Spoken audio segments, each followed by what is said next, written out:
Hi friends, Mayaloka Kannada ಚಾನಲ್ಗೆ ತಮ್ಮೆಲ್ಲರಿಗೂ ಸ್ವಾಗತ. ಇನ್ನೇನು ಸಮ್ಮರ್ ಬಂತಲ್ವಾ? ಸಮ್ಮರ್ ಬಂತು ಅಂದರೆ ಎಲ್ಲರೂ ಕ್ಲೀನಿಂಗ್ ಮಾಡ್ಕೋಬೇಕು, ಮನೆ ಸ್ವಚ್ಛವಾಗಿ ಕ್ಲೀನ್ ಮಾಡ್ಕೋಬೇಕು ಅನ್ನೋ ಚಿಂತೆಯಲ್ಲೇ ಇರ್ತಾರೆ.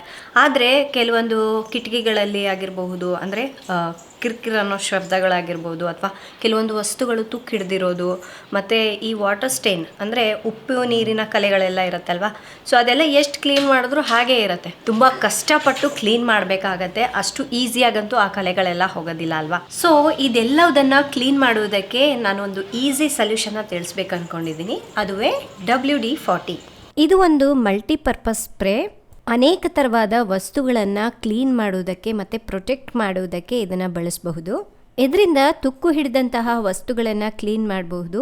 ಹಾಗೆ ಸ್ಟಕ್ ಆಗಿರ್ತಕ್ಕಂತಹ ವಸ್ತುಗಳನ್ನು ಲೂಸ್ ಮಾಡುವುದಕ್ಕೆ ಇದನ್ನು ಬಳಸಬಹುದು. ಕಠಿಣವಾದ ಕಲೆಗಳಾಗಿರಬಹುದು ಮತ್ತು ಜಿಡ್ಡಾಗಿರಬಹುದು, ಇದನ್ನು ಬಳಸಿ ಈಸಿಯಾಗಿ ಕ್ಲೀನ್ ಮಾಡ್ಕೋಬಹುದು. ನಾನು ಈ ಒಂದು ಸ್ಪ್ರೇನ ಬಳಸಿ ಹಲವಾರು ವಸ್ತುಗಳನ್ನು ಪ್ರೊಟೆಕ್ಟ್ ಮಾಡೋದರ ಜೊತೆಗೆ ಕ್ಲೀನ್ ಕೂಡ ಮಾಡಿರ್ತೀನಿ. ನೀವು ಇದನ್ನು ಯೂಸ್ ಮಾಡ್ಕೊಂಡ್ಮೇಲೆ ಈ ರೀತಿ ಕ್ಲೋಸ್ ಕೂಡ ಮಾಡಿಡಬಹುದು. ಹಾಗೆ ನೀವು ಸ್ಪ್ರೇ ಮಾಡಬೇಕು ಅಂದರೆ ಡೈರೆಕ್ಟಾಗಿ ಹೀಗೆ ಸ್ಪ್ರೇ ಮಾಡ್ಬೋದು. ಇಲ್ಲ ನೀವು ಪರ್ಟಿಕ್ಯುಲರ್ ಆಗಿ ಒಂದು ಜಾಗಕ್ಕಷ್ಟೇ ಮಾಡಬೇಕು ಅಂದರೆ ಸೊ ಈ ಥರ ಪೈಪ್ ಕೊಟ್ಟಿರ್ತಾರೆ, ಇದನ್ನು ಕನೆಕ್ಟ್ ಮಾಡಿಬಿಟ್ಟು ಸ್ಪ್ರೇ ಮಾಡಬೇಕು. ನಾನು ಆಲ್ರೆಡಿ ಹಲವಾರು ಟಿಪ್ಸ್ಗಳನ್ನು ನಾನು ವಿಡಿಯೋ ಮೂಲಕ ತಿಳಿಸ್ಕೊಟ್ಟಿದ್ದೀನಿ. ಸೊ ಹೆಲ್ಪ್ಫುಲ್ ಆಗಲಿ ಅಂತ ಇನ್ನೊಂದು ಸಲ ತೋರಿಸ್ತಾ ಇದ್ದೀನಿ.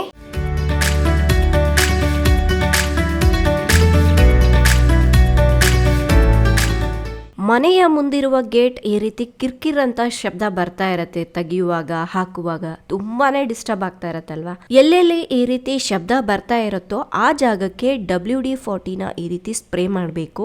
ನಿಮಿಷಗಳಲ್ಲೇ ಕಿರ್ಕಿರ್ ಅನ್ನೋ ಬರೋ ಶಬ್ದ ಸ್ಟಾಪ್ ಆಗತ್ತೆ. ಆ ನಂತರ ನೀವು ಆರಾಮಾಗಿ ಯೂಸ್ ಮಾಡ್ಕೋಬಹುದು. ಜೊತೆಗೆ ಆ ಜಾಗನ ಪ್ರೊಟೆಕ್ಟ್ ಕೂಡ ಮಾಡುತ್ತೆ. ಇನ್ನು ಮನೇಲಿ ಬೈಕ್ ಸ್ಕೂಟರ್ಗಳಿದ್ರೆ ಆ ಸ್ಟ್ಯಾಂಡ್ಗಳು ಈ ರೀತಿ ರಸ್ಟ್ ಹಿಡ್ದಿರತ್ತಲ್ವಾ, ಅದನ್ನ ತೆಗೆಯುವಾಗ ಕ್ಲೋಸ್ ಮಾಡುವಾಗ ತುಂಬಾನೇ ಹಾರ್ಡ್ ಆಗಿರತ್ತೆ. ಅಂಥ ಟೈಮ್ನಲ್ಲಿ ಈ ರೀತಿ ಸ್ಪ್ರೇ ಮಾಡಿ ಆ ನಂತರ ಯೂಸ್ ಮಾಡಿ ನೋಡಿ, ತುಂಬ ಫ್ರೀ ಆಗಿ ತೆಗಿಲಿಕ್ಕೆ ಹಾಕಲಿಕ್ಕೆ ಬರುತ್ತೆ. ಅದೇ ರೀತಿಯಾಗಿ ನೀವು ಸೈಕಲ್ಗೂ ಕೂಡ ಇದನ್ನು ಯೂಸ್ ಮಾಡ್ಬೋದು. ಸೈಕಲ್ ಚೈನ್ಗಳು ಬಂದು ತುಂಬ ಗ್ರೀಸಿ ಆಗಿರುತ್ತಲ್ವ, ಆ ಜಾಗಕ್ಕೆ WD-40ನ ಈ ರೀತಿ ಸ್ಪ್ರೇ ಮಾಡಿಬಿಟ್ಟು ನಂತರ ಯೂಸ್ ಮಾಡಿದಾಗ ಈ ರೀತಿ ಸೈಕಲ್ ಚೈನ್ ಟೈಟ್ ಆಗೋದು, ಗ್ರೀಸಿನೆಸ್ ಅನ್ಸೋದು ಏನೂ ಇರೋದಿಲ್ಲ. ಜೊತೆಗೆ ಸ್ಪ್ರೇ ಮಾಡಿರೋ ಜಾಗವನ್ನು ಕೂಡ ಇದು ಪ್ರೊಟೆಕ್ಟ್ ಮಾಡುತ್ತೆ.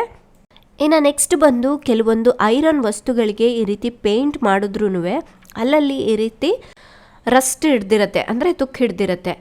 ಆ ಜಾಗಕ್ಕೆ ಈ ರೀತಿ ಸ್ಪ್ರೇ ಮಾಡಿಬಿಟ್ಟು ಅದನ್ನು ಸ್ವಲ್ಪ ಹೊತ್ತು ಬಿಟ್ಟು ಬಟ್ಟೆಯಿಂದ ಈ ರೀತಿ ಸ್ವಲ್ಪ ರಬ್ ಮಾಡಿದಾಗ ಕಂಪ್ಲೀಟಾಗಿ ಆ ತುಕ್ಕು ಹಿಡ್ದಿರೋದು ಹೋಗುತ್ತೆ. ಅದನ್ನು ನೀವು ಹಾಗೆ ಬಿಟ್ಟರೆ ಎಲ್ಲ ಕಡೆನೂ ಸ್ಪ್ರೆಡ್ ಆಗ್ತಾ ಹೋಗುತ್ತೆ. ನಮ್ಮನೆ ಮುಂದಿರುವಂತಹ ಗೇಟ್ ತುಂಬ ಬಿಸಿಲಿನಲ್ಲಿರುತ್ತೆ. ಹಾಗೆ ಅವಾಗವಾಗ ಅದಕ್ಕೆ ಕ್ಲೀನ್ ಮಾಡುವಾಗ ನೀರೆಲ್ಲ ಬೀಳ್ತಿರುತ್ತಲ್ವ, ನೋಡಿ ಯಾವ ರೀತಿಯಾಗಿ ತುಕ್ಕು ಹಿಡ್ದಿದೆ ಅಂತ. ಆ ಜಾಗಕ್ಕೆ ನಾನೀಗ WD-40ನ ಸ್ಪ್ರೇ ಮಾಡ್ತಾ ಇದ್ದೀನಿ. ಸ್ಪ್ರೇ ಮಾಡಿ ಕೆಲವು ನಿಮಿಷಗಳು ಬಿಟ್ಬಿಟ್ಟು ಆ ನಂತರ ಒಂದು ಬಟ್ಟೆನ ತಗೊಂಡು ಕ್ಲೀನ್ ಮಾಡಿದಾಗ ನೋಡಿ ರಸ್ಟ್ ಎಲ್ಲ ಯಾವ ರೀತಿಯಾಗಿ ಹೋಗ್ತಾ ಇದೆ ಅಂತ. ಈ ರೀತಿ ತುಕ್ಕು ಹಿಡ್ದಿರುವ ವಸ್ತುಗಳನ್ನು ನೀವು ಈಸಿಯಾಗಿ ಕ್ಲೀನ್ ಮಾಡ್ಬೋದು. ಇನ್ನು ಅದರ ನೆಕ್ಸ್ಟು ನಮ್ಮ ಮನೆಯ ನಲ್ಲಿಗಳು ಎಲ್ಲದೂ ಈ ರೀತಿ ಸ್ಟೀಲ್ನಲ್ಲೇ ಮಾಡಿಸಿದ್ದಾರೆ. ನಾವು ನೀರು ಬಳಸ್ತಾ ಇರ್ತೀವಲ್ವ, ಅದ್ರ ಮೇಲೆ ಉಪ್ಪಿನ ನೀರಿನ ಕಲೆಗಳೆಲ್ಲ ಬಿದ್ದುಬಿಟ್ಟು ಅದು ತುಂಬ ಹಳೇದ ಥರ ಕಾಣಿಸ್ತಾ ಇರುತ್ತೆ. ಅದಕ್ಕಾಗಿ ನಾನು ಏನು ಮಾಡ್ತೀನಿ ಗೊತ್ತಾ, ಈ ರೀತಿ WD-40ನ ಎಲ್ಲ ಕಡೆಯೂ ಸ್ಪ್ರೇ ಮಾಡಿಬಿಟ್ಟು ಕೆಲವು ನಿಮಿಷ ಬಿಟ್ಬಿಟ್ಟು ಆ ನಂತರ ರಬ್ ಮಾಡ್ತಾ ಇದ್ದೀನಿ. ನೋಡಿ ನಿಮಗೆ ಡಿಫ್ರೆನ್ಸ್ ತೋರಿಸ್ತೀನಿ ಎಷ್ಟು ನೀಟಾಗಿ ಕ್ಲೀನ್ ಆಗುತ್ತೆ ಅಂದರೆ. ಸೇಮ್ ಮಾರ್ಕೆಟಿಂದ ಹೊಸದು ತಂದರೆ ಹೇಗಿರುತ್ತೋ ಆ ರೀತಿ ಒಳ್ಳೆ ಶೈನಿಂಗ್ ಬರುತ್ತೆ. ಜೊತೆಗೆ ಕ್ಲೀನ್ ಮಾಡೋದು ತುಂಬ ಕಷ್ಟ ಏನಲ್ಲ, ನೋಡ್ಬೋದು. ಸೊ ನಾನು ಇದನ್ನು ಕ್ಲೀನ್ ಮಾಡಿಲ್ಲ, ಈ ಕಡೆದಷ್ಟೇ ಕ್ಲೀನ್ ಮಾಡಿದ್ದೀನಿ, ಎಷ್ಟು ಶೈನಿಂಗ್ ಬಂದಿದೆ ಅಂತ. ಈ ರೀತಿ ಎಲ್ಲ ಸ್ಟೀಲ್ ನಲ್ಲಿಗಳಿಗೆ ನಾನು ಯೂಸ್ ಮಾಡ್ತೀನಿ, ಅವಾಗ ಒಳ್ಳೆ ಶೈನಿಂಗ್ ಕೊಟ್ಟು ಹೊಸದ ಥರ ಕಾಣ್ಲಿಕ್ಕೆ ಸ್ಟಾರ್ಟ್ ಆಗುತ್ತೆ. ಇನ್ನು ಮನೇಲಿ ಮಕ್ಕಳಿದ್ರೆ ಮಾರ್ಕರ್ ತಗೊಂಡು ಅಥವಾ ಪೆನ್ ತಗೊಂಡು ಸ್ಕೆಚ್ ಪೆನ್ ತಗೊಂಡು ಈ ರೀತಿ ವುಡ್ ಮೇಲೆ ಅಲ್ಲಲ್ಲಿ ಗೀಚಿರ್ತಾರಲ್ವಾ, ಇನ್ನು ಈ ರೀತಿ ಮಾರ್ಕರ್ನಿಂದ ಬರೆದಿರೋದನ್ನ ಕ್ಲೀನ್ ಮಾಡೋದು ಅಂದರೆ ತುಂಬಾ ಕಷ್ಟ. ಅಷ್ಟು ಈಸಿಯಾಗಿ ಈ ಥರ ಕಲೆಗಳು ಹೋಗೋದೇ ಇಲ್ಲ. ನೋಡಿ ನಾನು ಒಂದು ಬಟ್ಟೆನ ತೊಗೊಂಡ್ಬಿಟ್ಟು ತೋರಿಸ್ತಾ ಇದ್ದೀನಿ, ಹೋಗ್ತಾ ಇಲ್ಲ. ಅದಕ್ಕಾಗಿ ನಾನು ಏನು ಮಾಡ್ತೀನಿ ಗೊತ್ತಾ, ಈ ರೀತಿ ಸ್ಪ್ರೇ ಮಾಡ್ತೀನಿ.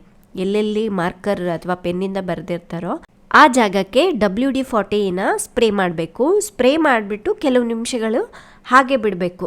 ಈಗ ನಾನು ಬಟ್ಟೆಯಿಂದ ಕ್ಲೀನ್ ಮಾಡ್ತಾ ಇದ್ದೀನಿ, ಅದು ಹೇಗೆ ನೀಟಾಗಿ ಹೋಗುತ್ತೆ ಅಂತ ನೀವೇ ನೋಡಿ. ಹಾಗೆ ಚಿನ್ನಿಮಾ ಅವಾಗವಾಗ ಕ್ರಯಾನ್ಸ್ನ ಕೂಡ ಈ ರೀತಿ ಗೀಚಿರ್ತಾಳೆ, ಅದನ್ನ ಕೂಡ ಕ್ಲೀನ್ ಮಾಡಿದಾಗ ನೋಡಿ ಎಷ್ಟು ನೀಟಾಗಿ ಹೋಗಿ ಒಳ್ಳೆ ಶೈನಿಂಗ್ ಬಂತು ಅಂತ. ಇನ್ನು ನೆಕ್ಸ್ಟು ನಮ್ಮ ಆಫೀಸ್ ಚೇರ್ಸ್ನ ವೀಲ್ಸ್ಗಳು ಈ ರೀತಿ ಅವಾಗವಾಗ ಜಾಮ್ ಆಗಿಬಿಟ್ಟಿರುತ್ತೆ, ಸರಿಯಾಗಿ ಮೂನೇ ಆಗ್ತಾ ಇರೋದಿಲ್ಲ. ಎಳ್ಕೊಂಡು ಬರಬೇಕು ಅಂದರೆ ತುಂಬಾ ಕಷ್ಟ ಆಗುತ್ತೆ. ಸೊ ಅಲ್ಲಿ ಕೂಡ ಈ ರೀತಿ ನಾನು ಸ್ಪ್ರೇ ಮಾಡ್ತೀನಿ. ಕೆಲವು ನಿಮಿಷಗಳು ಬಿಟ್ಟ ಮೇಲೆ ಅದನ್ನು ಯೂಸ್ ಮಾಡಿದಾಗ ನೋಡಿ ಎಷ್ಟು ಈಸಿಯಾಗಿ ಆ ವೀಲ್ ಅನ್ನೋದು ಮೂವ್ ಆಗುತ್ತೆ ಅಂತ. ನಿಮಿಷಗಳಲ್ಲೇ ಈ ಪ್ರಾಬ್ಲಮ್ ಸಾಲ್ವ್ ಆಗಿಬಿಡ್ತಲ್ವಾ. ಇನ್ನು ನೆಕ್ಸ್ಟ್ ಬಂದುಬಿಟ್ಟು ನಮ್ಮ ಮನೇಲಿ ಜಿಮ್ ಎಕ್ವಿಪ್ಮೆಂಟ್ಸ್ ನೋಡಿ ಎಷ್ಟು ತುಕ್ಕು ಹಿಡ್ದಿದೆ ಅಂತ. ಸೊ ಈ ತುಕ್ಕಿನ ಕಲೆಗಳ ಜೊತೆಗೆ ಹಾಗೆ ಇಟ್ಕೊಂಡು ವರ್ಕೌಟ್ಸ್ ಎಲ್ಲ ಮಾಡೋಕ್ಕಾಗೋದಿಲ್ಲ, ಅದು ಕೈಗೆಲ್ಲ ಅಂಟ್ಕೊಂಡ್ಬಿಡತ್ತೆ, ಜೊತೆಗೆ ಅದು ಎಲ್ಲ ಕಡೆನೂ ಸ್ಪ್ರೆಡ್ ಆಗ್ತಾ ಹೋಗುತ್ತೆ. ಅದಕ್ಕಾಗಿ WD-40ನ ಈ ರೀತಿ ಸ್ಪ್ರೇ ಮಾಡಿ ಕೆಲವು ನಿಮಿಷಗಳು ಬಿಟ್ಬಿಟ್ಟು ಒಂದು ಬಟ್ಟೆನ ತಗೊಂಡು ಅದನ್ನು ಸ್ವಲ್ಪ ತಿಕ್ಕಿ ಹೊರಿಸಿದಾಗ ನೀಟಾಗಿ ಆ ತುಕ್ಕಿನ ಕಲೆಗಳೆಲ್ಲ ಹೋಗುತ್ತೆ. ಮತ್ತು ನೀವು ಇದನ್ನು ವಾಶ್ ಮಾಡಬೇಕಂತ ಏನಿಲ್ಲ, ಜಸ್ಟ್ ನೋಡಿ ನಾನು ಬಟ್ಟೆಯಿಂದನೇ ರಬ್ ಮಾಡಿ ತೋರಿಸ್ತಾ ಇದ್ದೀನಿ ಯಾವ ರೀತಿಯಾಗಿ ಕ್ಲೀನ್ ಆಗುತ್ತೆ ಅಂತ ನೀವೇ ನೋಡಬಹುದು. ಜೊತೆಗೆ ಆ ರಾಡ್ ಕೂಡ ನೋಡಿ ಎಷ್ಟು ಶೈನಿಂಗ್ ಆಗಿ ಪಳಪಳ ಅಂತ ಹೊಳಿತಾ ಇದೆ ಅಲ್ವಾ. ಈ ಥರ ಎಲ್ಲ ಥರದ ತುಕ್ಕು ಹಿಡ್ದಿರುವಂತಹ ಜಿಮ್ ಎಕ್ವಿಪ್ಮೆಂಟ್ಸ್ನ ಕ್ಲೀನ್ ಮಾಡ್ಕೋಬಹುದು. ಇನ್ನು ನೆಕ್ಸ್ಟ್ ಬಂದು ಬಾಲ್ಕನಿಗಳಲ್ಲಾಗಿರಬಹುದು ಅಥವಾ ಈ ರೀತಿ ಹೊರಗಡೆ ಮಳೆ ನೀರು ಬಿದ್ದುಬಿಟ್ಟು ಟೈಲ್ಸ್ ಎಲ್ಲ ನೀರಿನ ಕಲೆಗಳಾಗ್ಬಿಟ್ಟಿರುತ್ತೆ. ಆ ಜಾಗನ ಕ್ಲೀನ್ ಮಾಡೋದಂತೂ ಅಷ್ಟು ಈಸಿ ಕೆಲಸ ಅಲ್ಲ, ಜೊತೆಗೆ ತುಂಬ ಡಲ್ ಆಗಿ ಕಾಣಿಸ್ತಾ ಇರುತ್ತೆ.